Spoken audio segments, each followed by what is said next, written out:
And now on to our review of Strange New Worlds, Episode 8.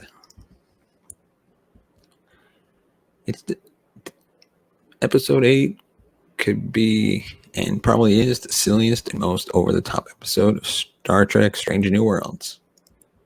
But it also may be the most heartbreaking. One of the downsides of our current era of peak prestige TV is the assumption that in order to be good, something must also be deadly serious.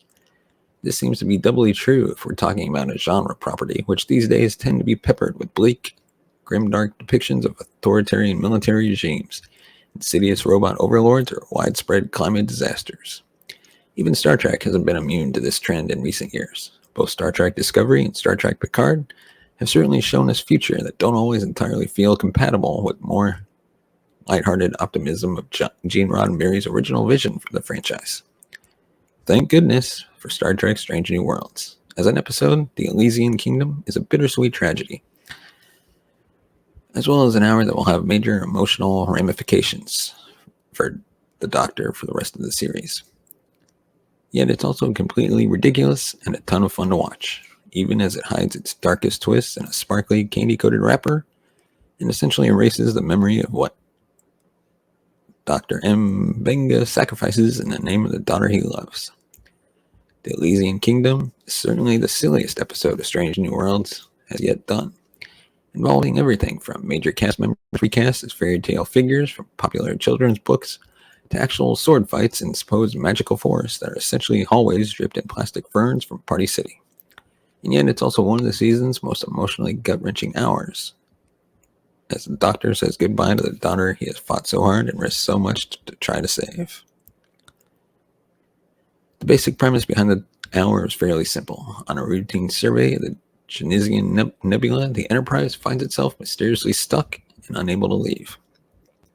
What follows is the series' first real M'Benga episode, in which the ship is somehow transformed into the setting of the children's book he regularly reads his daughter during her brief interludes outside the pattern buffer.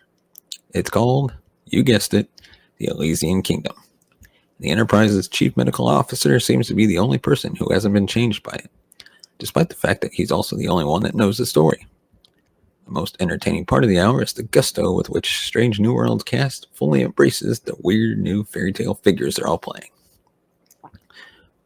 Pike is now King Ridley's most Chamberlain, a shift that allows Anson Mount to indulge his most ridiculous eye rolls and display surprisingly sharp comedic timing.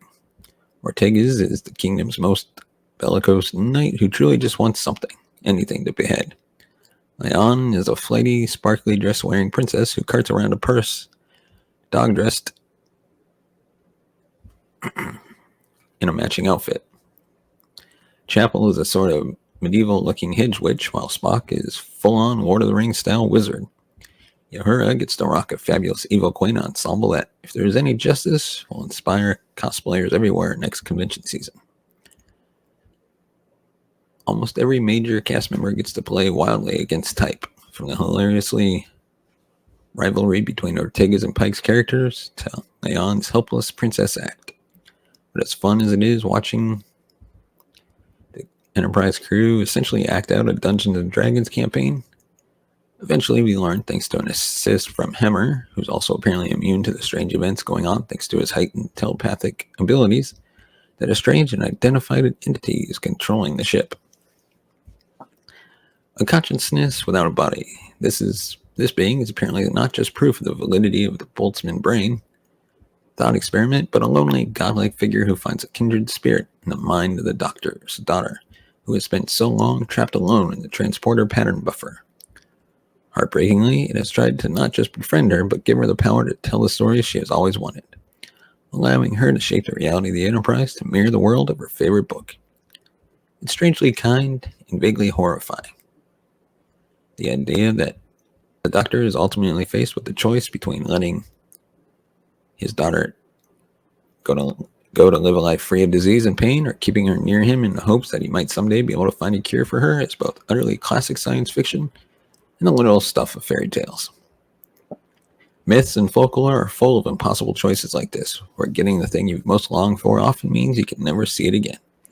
Magic, after all, always comes with a price. Babs hasn't had a ton to do on Strange New Worlds as yet, but the Elysian Kingdom more than makes up for that and proves he's as capable as any other performer on the campus. Definitely mixing overprotective father vibes with both sorrow and heartbreak. Through the first 8 episodes of this series, the Doctor's arc has been generally defined by his daughter, from the basics of keeping her alive and her existence hidden to the constant search for something that might cure her. What does he do now? Who is he if he has to figure out a way to be happy on his own? So I leave this episode with a 5 out of 5 star rating. It was a really enjoyable yet silly episode. Let us know in the comments section below, what did you think about the episode? And of course, please hit that subscribe button if you enjoy our content, and hit the bell notification button to be notified of future videos. And as always, smash that like button.